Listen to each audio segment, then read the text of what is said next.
Now, dear students, today we have to discuss fluid mosaic model. आज हम लोग पढ़ेंगे fluid mosaic model proposed by Singer and Nicolson. इसके पहले हम लोगों ने दो मॉडल पढ़ लिया है, sandwich model Denly and Dawson का और यूनिट मेम्ब्रेन मॉडल रॉबर्टसन का। अब हम लोग पढ़ेंगे तीसरा मॉडल जो बहुत इंपॉर्टेंट है और मोस्ट एक्सेप्टेड मॉडल है, जबकि डेनली डेवसन का मॉडल रॉबर्टसन का मॉडल को एक्सेप्ट नहीं किया गया। क्यों? क्योंकि प्लाज्मा मेम्ब्रेन का प्रॉपर्टीज यानी मेम्ब्रेन में क्या होता था, उसमें प्लाज्मा मेम्ब्रेन का प्रॉपर्टी एक्सप्लेन नहीं करता था। लेकिन ये फ्लूइड मोजाइक मॉडल हम देखेंगे, इसमें सारा का सारा प्रॉपर्टी का एक्सप्लेनेशन होगा, इसीलिए ये मोस्ट एक्सेप्टेड मॉडल होता है। अब देखते हैं हम लोग इस मॉडल में क्या है। जैसा कि हमने देखा था डेनली एंड डेवसन का मॉडल, हम लोग बोलेंगे plasma membrane is made up of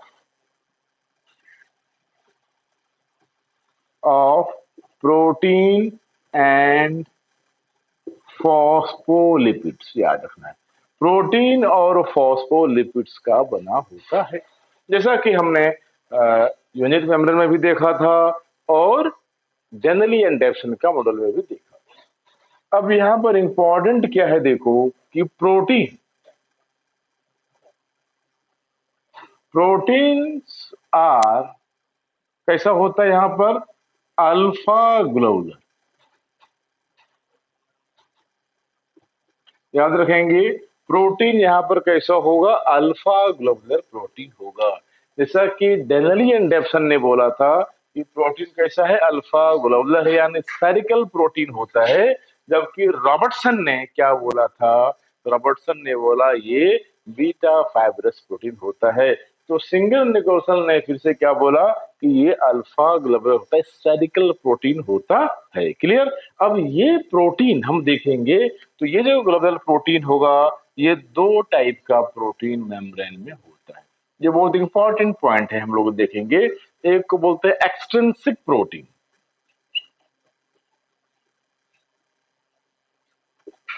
या पेरिफेरल प्रोटीन बोलेंगे इसको, और इसको बोलेंगे इंट्रिंसिक इंट्रिंसिक प्रोटीन। यानी दो तरह का प्रोटीन होता है। जैसे सपोज मान लेते हैं कि ये मेम्ब्रेन है, ये प्लाज्मा मेम्ब्रेन है, इस तरह का लेयर होगा, इस तरह का लेयर होता है, इस तरह का अगर हम देखें स्ट्रक्चर, और इसमें इस तरह का एम्बेडेड प्रोटीन होगा इस तरह से, और एक्सटर्नली इस तरह का प्रोटीन होगा। तो ये जो देख रहे हैं हम लोग क्या है, एक्सटेंसिक प्रोटीन है। ये क्या होगा, एक्सटेंसिक प्रोटीन होगा, और ये इंट्रिंसिक प्रोटीन होगा। इस तरह से अरेंज होता है। तो जो एक्सटेंसिक प्रोटीन होता है, हम लोग देखेंगे प्रेजेंट ऑन आउटर साइड। कहां होगा, on the outer outer side में होगा। कौन, जो ये वाला दिख रहे हैं प्रोटीन है एक्सटेंसिक प्रोटीन, ये प्रेजेंट ऑन क्या होगा, अटैच्ड टू फॉस्फोलिपिड हेड, और ये फॉस्फोलिपिड हेड से अटैच होता है। यहां देख रहे हैं attach with phospholipid head, head से अटैच होगा। नो, और हम लोग यहाँ क्या देखेंगे, फॉस्फोलिपिड हेड से अटैच होता है और लूजली अटैचमेंट होता है।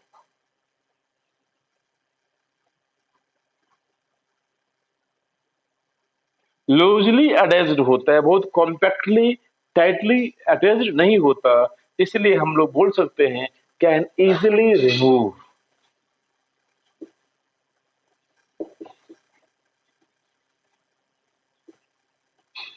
कैन इजिली रिमूव्ड, इसको हम लोग इजिली रिमूव कर सकते हैं। क्लियर? नाउ अब हम लोग देखते हैं जो इंट्रिंसिक प्रोटीन होता है, यहाँ पर देखेंगे ये क्या होगा, इनसाइड द मेम्ब्रेन होगा। इंट्रिंसिक प्रोटीन मतलब क्या होगा, इनसाइड होगा, एम्बेडेड होगा। यानी हम लोग यहाँ देखेंगे ये लूजली अटैचमेंट है, इसको हम बोलेंगे टाइटली। यानी ये क्या होगा, कॉम्पैक्टली अरेंज्ड होता है, या you can say tightly, tightly attached होगा। क्या होता है, ये टाइटली अटैच्ड होता है। और हम देखेंगे यहाँ पर, देखो कि ये प्रोटीन है, अब ये प्रोटीन यहाँ भी हम देख रहे हैं इस तरह से, तो ये देख रहे हैं क्या पार्शियली एम्बेडेड है, और ये क्या है, टोटली एम्बेडेड है। तो ये प्रोटीन में भी हो सकता है पार्शियली और टोटली एम्बेडेड। क्या होगा, इन फॉस्फोलिपिड बायलेयर, यानी ये पार्सली या टोटली एम्बेडेड होगा फॉस्फोलिपिड बायलेयर में। और हम लोग देखेंगे इसको हम लोग इजिली रिमूव नहीं कर सकते। कैन इजिली रिमूव, तो हम यहां बोलेंगे कैन नॉट इजिली रिमूव, इसको हम लोग इजिली रिमूव नहीं कर सकते। क्लियर। तो ये दो तरह का प्रोटीन होता है, याद रखना। जो एक्सट्रिंसिक प्रोटीन होता है वह कितना होगा, 30% होता है। जो इंट्रिंसिक प्रोटीन होता है वह 70% होता है। दैट मीन्स हम लोग यहाँ बोल सकते हैं कि प्रोटीन मेम्ब्रेन में जो प्रोटीन होगा वह ग्लोबुलर टाइप का होगा, स्फेरिकल प्रोटीन होगा। और protein are two types, extrinsic protein, or we can say that that is peripheral protein, and intrinsic protein, that means हम लोग बोलेंगे इसको इंटीग्रल प्रोटीन होता है। क्लियर। तो इस पॉइंट को हमें याद रखना है। अब सेकेंड पॉइंट है फॉस्फोलिपिड्स। नाउ इसको मैं अब रब कर रहा हूँ, फॉस्फोलिपिड्स देखते हैं। ठीक है, तो प्रोटीन समझ में आ गया कि दो तरह का होता है protein, extrinsic protein and intrinsic protein, membrane के दोनों साइड में होता है।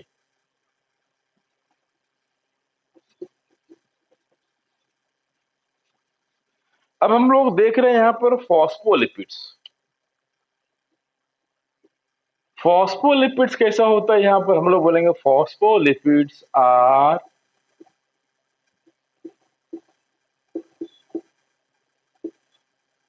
एम्फीपैथिक। एम्फीपैथिक होगा, दैट मीन्स एम्फीपैथिक का मतलब क्या हो गया, हम लोगों ने देखा कि वन एंड क्या होगा, हाइड्रोफिलिक एंड होगा, और एक एंड क्या होगा, हाइड्रोफिलिक होगा। जैसा कि बेनलियन डेप्सन में देखा था हम लोगों ने। यानी कैसा होगा, अगर ये इस तरह का प्रोटीन है और इस तरह का हम देखेंगे फैटी एसिड है, इसको हम लोग बोलते हैं ग्लिसरॉल, ग्लिसरॉल हेड बोलेंगे। और इसको क्या बोलेंगे, फैटी एसिड बोलेंगे। और इस पर अटैच होता है फॉस्फेट ग्रुप इस तरह से। तो इस तरह का क्या होगा, एक चेन होता है इस तरह के। तो इसको हम लोग क्या बोलते हैं, इस तरह का जो अरेंजमेंट होता है किसका, फॉस्फोलिपिड्स का, यानी lipids in the form of phospholipid glycerol.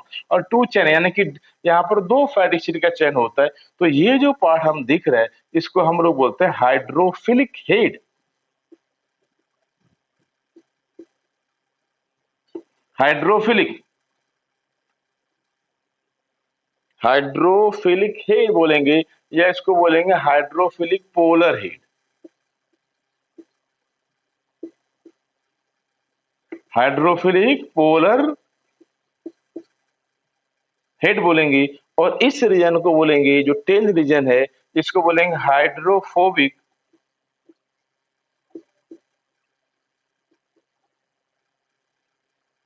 Non polar tail. तो इस तरह का अरेंजमेंट होता है, हमें देखेंगे फॉस्फोलिपिड्स का लेयर होगा। और इस तरह का अरेंजमेंट डेनली डेप्सन के द्वारा बताया गया था, हम लोग देखे थे सभी में इस तरह का लेयर होता है। तो अब सेकेंड पॉइंट हमें यहाँ पर आना है कि ये फॉस्फोलिपिड्स में मूवमेंट कैसा होता है। तो यहाँ याद रखना है कि फॉस्फोलिपिड्स का मूवमेंट दो तरह का होता है। इसमें हम देखेंगे टू टाइप्स का मूवमेंट होता है, टू टाइप्स का मूवमेंट होगा। यानी फॉस्फोलिपिड्स का मूवमेंट हम यहाँ देखेंगे तो दो तरह से इसमें मूवमेंट होता है। एक बोलते हैं ट्रांजिशन मूवमेंट, और एक को हम बोलते हैं flip flop, flip flop movement बोलेंगे। Clear, that is flip flop movement और ट्रांजिशन मूवमेंट। इसमें हम लोग क्या देखते हैं, मीन्स यार मेम्ब्रेन में दो तरह का मूवमेंट होता है। एक मूवमेंट हम बोलेंगे, यानी कि फॉस्फोलिपिड्स के अंदर जो मूवमेंट होगा, ये फ्लूइड मोजाइक मॉडल में दो तरह का मूवमेंट होता है। अरेंजमेंट कैसा होता है हम देखेंगे। अरेंजमेंट इस तरह से होता है, हेड होगा, हाइड्रोफिलिक हेड होता है, हाइड्रोफिलिक पोलर हेड बोलते हैं, और इसको हाइड्रोफोबिक नॉन पोलर टेल बोलते हैं। और इस तरह से फॉस्फेट ग्रुप अटैच होगा, यानी लिपिड्स होगा किस फॉर्म में, in the form of phospholipids. इस तरह का एक अरेंजमेंट होता है। अब यहाँ पर इसमें क्या होता है, मूवमेंट होता है। तो हम देखेंगे फॉस्फोलिपिड्स का मूवमेंट दो तरीके से होता है। एक को बोलते हैं हम लोग फ्लिप फ्लॉप मूवमेंट, और एक को बोलते हैं ट्रांजिशन मूवमेंट। अब ये फ्लिप फ्लॉप मूवमेंट में क्या होता है, हमें याद रखना है कि मूवमेंट ऑफ फॉस्फोलिपिड्स, यानी जो फॉस्फोलिपिड्स का लेयर होता है उसका मूवमेंट अगर हम देखेंगे उसको, तो सेम होता है इन लेयर। क्या होगा, इसमें सिमिलर लेयर में होता है, in same layer. For movement of phospholipids in same layer. और इसमें क्या होता है देखेंगे कि movement of phospholipid between two layer, movement of phospholipids between two layer। मतलब क्या हुआ, इसको ऐसे हमें समझना है कि ट्रांजिशन मूवमेंट, सपोज ये हम लोग देखते हैं इस तरह का लेयर होता है, ये प्लाज्मा मेम्ब्रेन इस तरह का है, इस तरह का अरेंजमेंट है फॉस्फोलिपिड्स, इस तरह का अरेंजमेंट होगा, हेड एंड टेल होगा। अब यहाँ पर हम लोग देख रहे हैं मूवमेंट, तो यहाँ देखेंगे का रोटेशनल मूवमेंट होता है। सपोज ये फॉस्फोलिपिड हेड है, और ये अगर इसका मूवमेंट इस रोटेशनल मूवमेंट में होता है, इस तरह से सपोज ये मेम्ब्रेन है, ये मेम्ब्रेन है ये, अब ये क्या हुआ, इस तरह का मूवमेंट है, अब ये एक रोटेट करके आया और दूसरा इस पोजीशन पर आ गया, तो एक ही लेयर में हो रहा है लेयर, इसको हम लोग बोलेंगे ट्रांजिशनल मूवमेंट। यानी रोटेशनल मूवमेंट हो, that is called transitional movement. यानी एक इधर से आया, सपोज ये एक नंबर है, ये 4 नंबर 4 नंबर का है, अब ये 1 नंबर अगर खिसक के इधर आता है तो क्या होगा, 4 नंबर के सामने आ जाएगा। तो इस तरह का जो रोटेशनल मूवमेंट हो रहा है उसको हम लोग बोलेंगे ट्रांजिशन मूवमेंट। यानी movement of phospholipids in same layer, एक ही लेयर में होता है।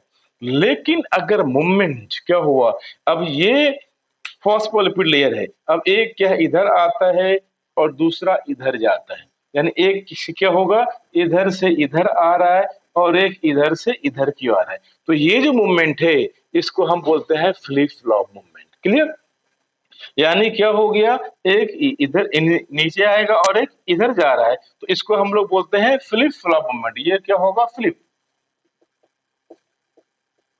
इसको हम बोलेंगे फ्लिप फ्लॉप मूवमेंट। तो जो फॉस्फोलिपिड्स है यहाँ पर, इसमें हम देखेंगे दो तरह का मूवमेंट होता है। क्लियर, अब देखेंगे कि फॉस्फोलिपिड्स में जो अरेंजमेंट होता है इसका, यानी अरेंजमेंट भी हम देखेंगे डेनली डेप्सन की तरह ही है। दैट मीन्स हम बोल सकते हैं ये जो फॉस्फोलिपिड्स का टेल रीजन है, दोनों फेस इच अदर, दोनों में फेसिंग हो रहा है, यानी कि टेल पार्ट जो देख रहे हैं दोनों का क्या होगा, face each other. And head जो होता है उसका क्या हो रहा है, अवे फ्रॉम इच अदर। दोनों का हेड जो कि डेनली डेप्सन में भी था, जो कि यूनिट मेम्ब्रेन मॉडल में भी था, ये सभी में सिमिलर है। और ये दोनों के बीच में, यानी ये दोनों टेल के बीच में एक फोर्स ऑफ अट्रैक्शन होता है, एक फोर्स ऑफ अट्रैक्शन होगा। That force is known as, क्या बोलेंगे इसको, ये फोर्स ऑफ अट्रैक्शन है, दैट इज वेंडरवाल फोर्स।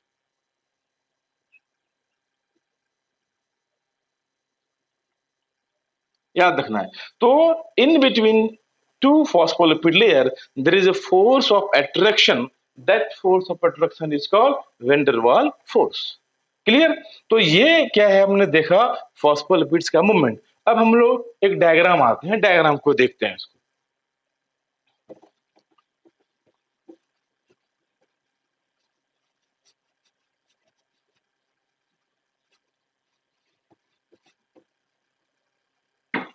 अब हम लोग इस तरह से एक डायग्राम बनाएंगे, ये पोलर हेड है और ये टेल होगा, इस तरह का डायग्राम होगा, इस तरह का डायग्राम बनाएंगे।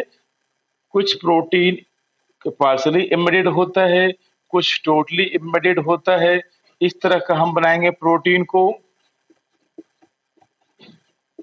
इस तरह का लेयर दिखाएंगे। ये लेयर है,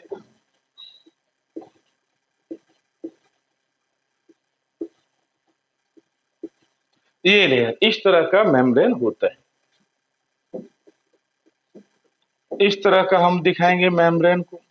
ये नाउ अब ये क्या हो गया, ये दो लेयर क्या होगा, ये फॉस्फोलिपिड्स बायलेयर है, इसको हम लोग बोलते हैं, या फॉस्फोलिपिड्स लेयर बोलेंगे। अब इस पे क्या होता है, हमने बोला यहाँ पर क्या होगा, प्रोटीन होता है इसके ऊपर। तो ये हम लोग देख रहे हैं प्रोटीन, कुछ प्रोटीन इंटीग्रल होता है और कुछ प्रोटीन पेरिफेरल होता है। इस तरह का हम बनाएंगे, कुछ प्रोटीन क्या होगा, एक्सट्रिंसिक होगा, और कुछ प्रोटीन इंट्रिंसिक भी होगा। इस तरह से हम लोग देख रहे हैं ना। तो ये जो प्रोटीन हम देख रहे हैं जो आउटसाइडर में है, इसको हम लोग एक्सट्रिंसिक प्रोटीन बोलते हैं,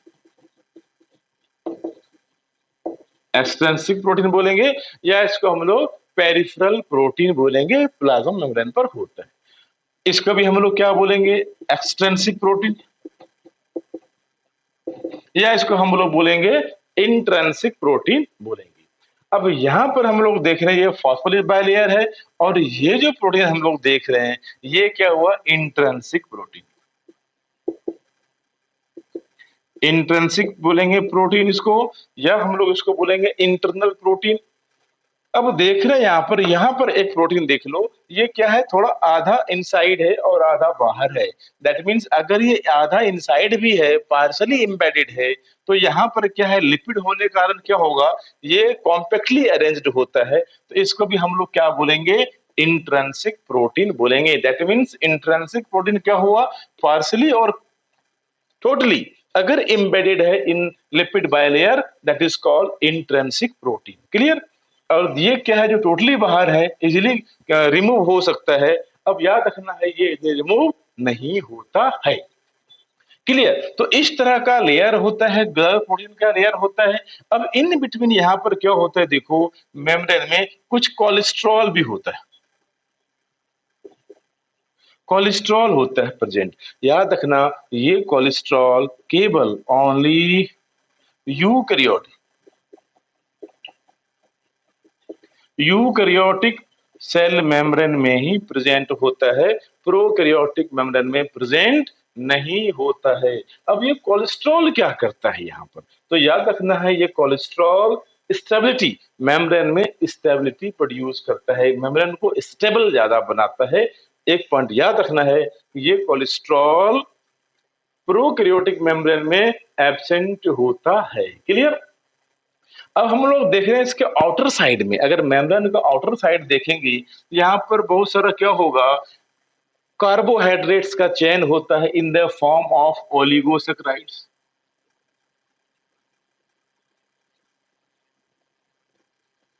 in the form of oligosaccharides, या फिर ग्लाइकोप्रोटीन, ग्लाइकोलिपिड्स, ग्लाइकोप्रोटीन के फॉर्म में होगा, या ग्लाइकोलिपिड्स के फॉर्म में होता है। और ये केवल याद रखना है कि आउटर साइड में ही होता है, इनर साइड में नहीं होता है। तो ये क्या काम करता है, इसका काम है रिकॉग्निशन साइट, ये रिकॉग्नाइज करता है सेल को, कुछ भी अगर आयंस का एक्सचेंज होता है तो उसको ये रिकॉग्नाइज करता है, यानी पहचानता है। इसका काम क्या है, सुगर मॉलिक्यूल का काम है। इसलिए अगर हम बोलेंगे कि प्लाज्मा मेम्ब्रेन हमारा कैसा है, तो प्लाज्मा मेम्ब्रेन बोलेंगे ये एसिमेट्रिकल होता है। दैट मींस प्लाज्मा मेम्ब्रेन क्या होगा, एसिमेट्रिकल, क्योंकि दोनों साइड सिमिलर नहीं है। तो हमारा कैसा होगा plasma membrane, asymmetrical, because of oligosaccharide इधर प्रेजेंट है, इधर नहीं प्रेजेंट है। नो। अब हम लोग सेकेंड पॉइंट में आते हैं यहाँ पर, कि ये मेम्ब्रेन में देखा, क्या देखा, इस तरह से अगर हम देखेंगे इस लेयर को, तो ये लेयर क्या हुआ, ट्राइलेमेलर हो गया, यानी कि 3 लेयर हो गया। यहाँ पर देख रहे हैं प्रोटीन लेयर है यहाँ पर, और ये फॉस्फोलिपिड लेयर होगा, और ये protein layer. That means layer क्या हो गया, protein, phospholipids and protein layer. इस तरह का ये ट्राइलेमुलर स्ट्रक्चर क्या है, प्लाज्मा मेम्ब्रेन का होता है। अब ये एक्सेप्टेड मॉडल क्यों है, क्यों ये एक्सेप्ट किया गया मॉडल? तो यहाँ पर हमने देख लिया फर्स्ट पॉइंट कि इस मेम्ब्रेन में कोलेस्ट्रॉल भी है जो स्टेबिलिटी प्रोड्यूस करता है, इसके आउटर साइड में ओलिगोसैकेराइड्स, ग्लाइकोप्रोटीन, ग्लाइकोलिपिड्स है। क्या करता है ये? हेल्प इन रिकॉग्निशन में हेल्प करता है, सेल्फ रिकॉग्निशन में हेल्प करता है। तो बिकॉज ऑफ दिस, इस नेचर के कारण, क्योंकि दोनों साइड नहीं है, इसलिए मेम्ब्रेन एसिमेट्रिकल होता है। अब हम लोग देखते हैं इसका प्रॉपर्टीज। जो प्रॉपर्टीज मेम्ब्रेन का है उसको ये क्या है, मेम्ब्रेन के अंदर ये क्या स्टेबल है कि नहीं है, उसको हम लोग चेक करते हैं। तो सबसे पहले देखते हैं प्रॉपर्टी, हमने 3 पढ़ा था। फर्स्ट प्रॉपर्टी क्या था? Selectively permeable membrane. क्या था ये? Selectively permeable. तो सबसे पहले अगर हम देखें यहाँ पर, अगर फैट सोलेबल सब्सटेंसेस को अगर हम देखेंगे इजीली ये पास आउट हो जाता है मेम्ब्रेन से। अब हम लोग देखेंगे कि हमने देखा था यूनिट मेम्ब्रेन मॉडल में, या फिर हम लोग देखा था सैंडविच मॉडल में, कि फैट सोलेबल सब्सटेंसेस क्या होता था, या वाटर सोलेबल सब्सटेंसेस इजीली क्या होगा, पास आउट नहीं हो पाता था, because of hydrophobic non polar tail nature के कारण।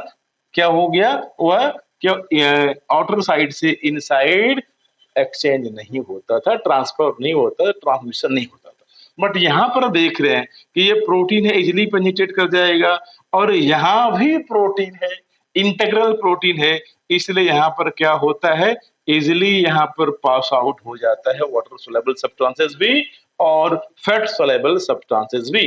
तो जो फर्स्ट प्रॉपर्टी हमारा था सेलेक्टिव नेचर का, ये क्या हुआ, रिप्रेजेंट कर रहा है ये मेम्ब्रेन, यानी यहाँ पर इजिली पास आउट हो जाता है, दैट सेलेक्टिवली परमेबल मेम्ब्रेन है।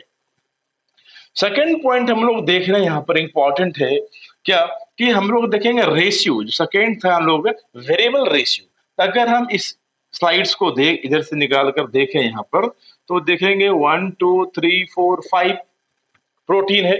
यानी अगर हम प्रोटीन का रेशियो देखें और फॉस्फोलिपिड का रेशियो देखें तो 1 2 3 4 5 फॉस्फोलिपिड्स है, और अगर हम प्रोटीन को देखें 1 2 3 और ये 4 5, 1 2 3 4 5, तो 5 ये भी क्या होगा, प्रोटीन रेशियो है।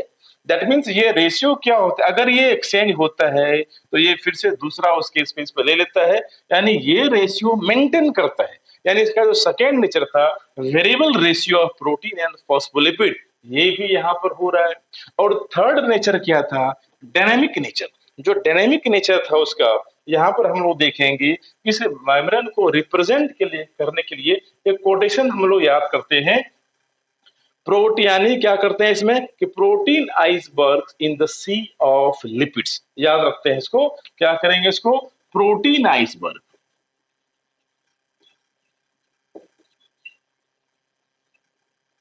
protein icebergs in the sea of lipids। यानी ये कोटेशन हम लोग याद रखते हैं डायनामिक नेचर के लिए। इसमें हम लोग क्या देखेंगे कि प्रोटीन आइसबर्ग, यानी ये जो हम लोग देख रहे हैं प्रोटीन हेड, अगर इसको हम देखेंगे तो ये फ्लूइड मोजाइक मॉडल के फॉर्म में दिखता है। यानी यहाँ तक क्या है, एम्बेडेड होता है लिपिड्स में, लिपिड के सी में हमें दिखता है क्या है, केवल हेड।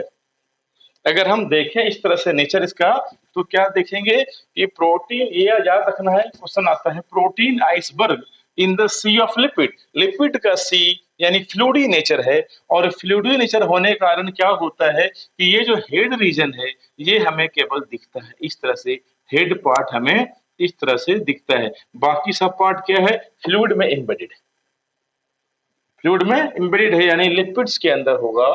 तो इसलिए इसको बोला गया प्रोटीन आइसबर्ग। आइसबर्ग एक टुकड़ा होता है आइस जो फ्लोटिंग करता है, तो protein iceberg in the sea of lipid होगा।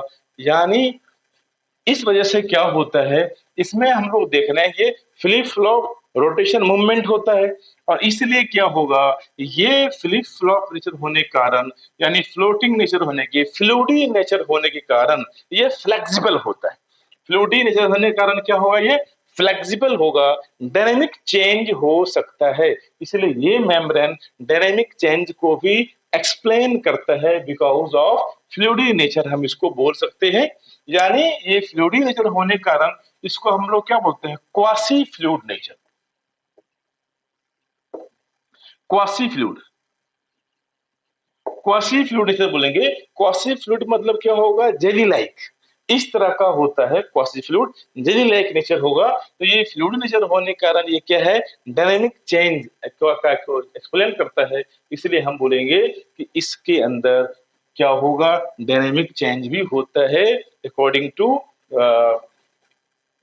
इन्वायरमेंटल एंड इंटरनल जो इन्वायरमेंट है उसके कारण डायनामिक चेंज होता रहता है। तो हम इसलिए देख रहे हैं यहाँ पर कि तीनों प्रॉपर्टीज को ये एक्सप्लेन कर रहा है। यानी सेल मेम्ब्रेन, जो फ्लूइड मोजाइक मॉडल है, ये हमने तीन प्रॉपर्टी बताया था सेल मेम्ब्रेन का, ये तीनों प्रॉपर्टी को एक्सप्लेन कर रहा है। इसलिए ये मोस्ट एक्सेप्टेड मॉडल है। कौन, फ्लूइड मोजाइक मॉडल। क्लियर, तो समझ में आ गया होगा। ये तीनों प्रॉपर्टी को याद रखना है और ये कोटेशन को याद रखना है। Protein iceberg in the sea of lipid के कारण ये क्वासी फ्लूइड नेचर का होता है। That means it explain dynamic nature of cell membrane. तो यहाँ पर हम देखेंगे तीन एक्सप्लेनेशन हो गया।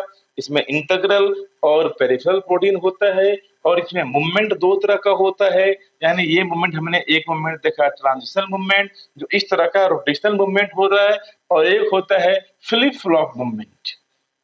फ्लिप फ्लॉप मूवमेंट जो फॉस्फोलिपिड का मूवमेंट दो तरह से हो गया। तो अब ये फॉस्फोलिपिड फ्लूइड मॉडल कंप्लीट हो गया। अब हम लोग नेक्स्ट वीडियो में आएंगे, माइटोकॉन्ड्रिया सेल वॉल को देखेंगे। ओके।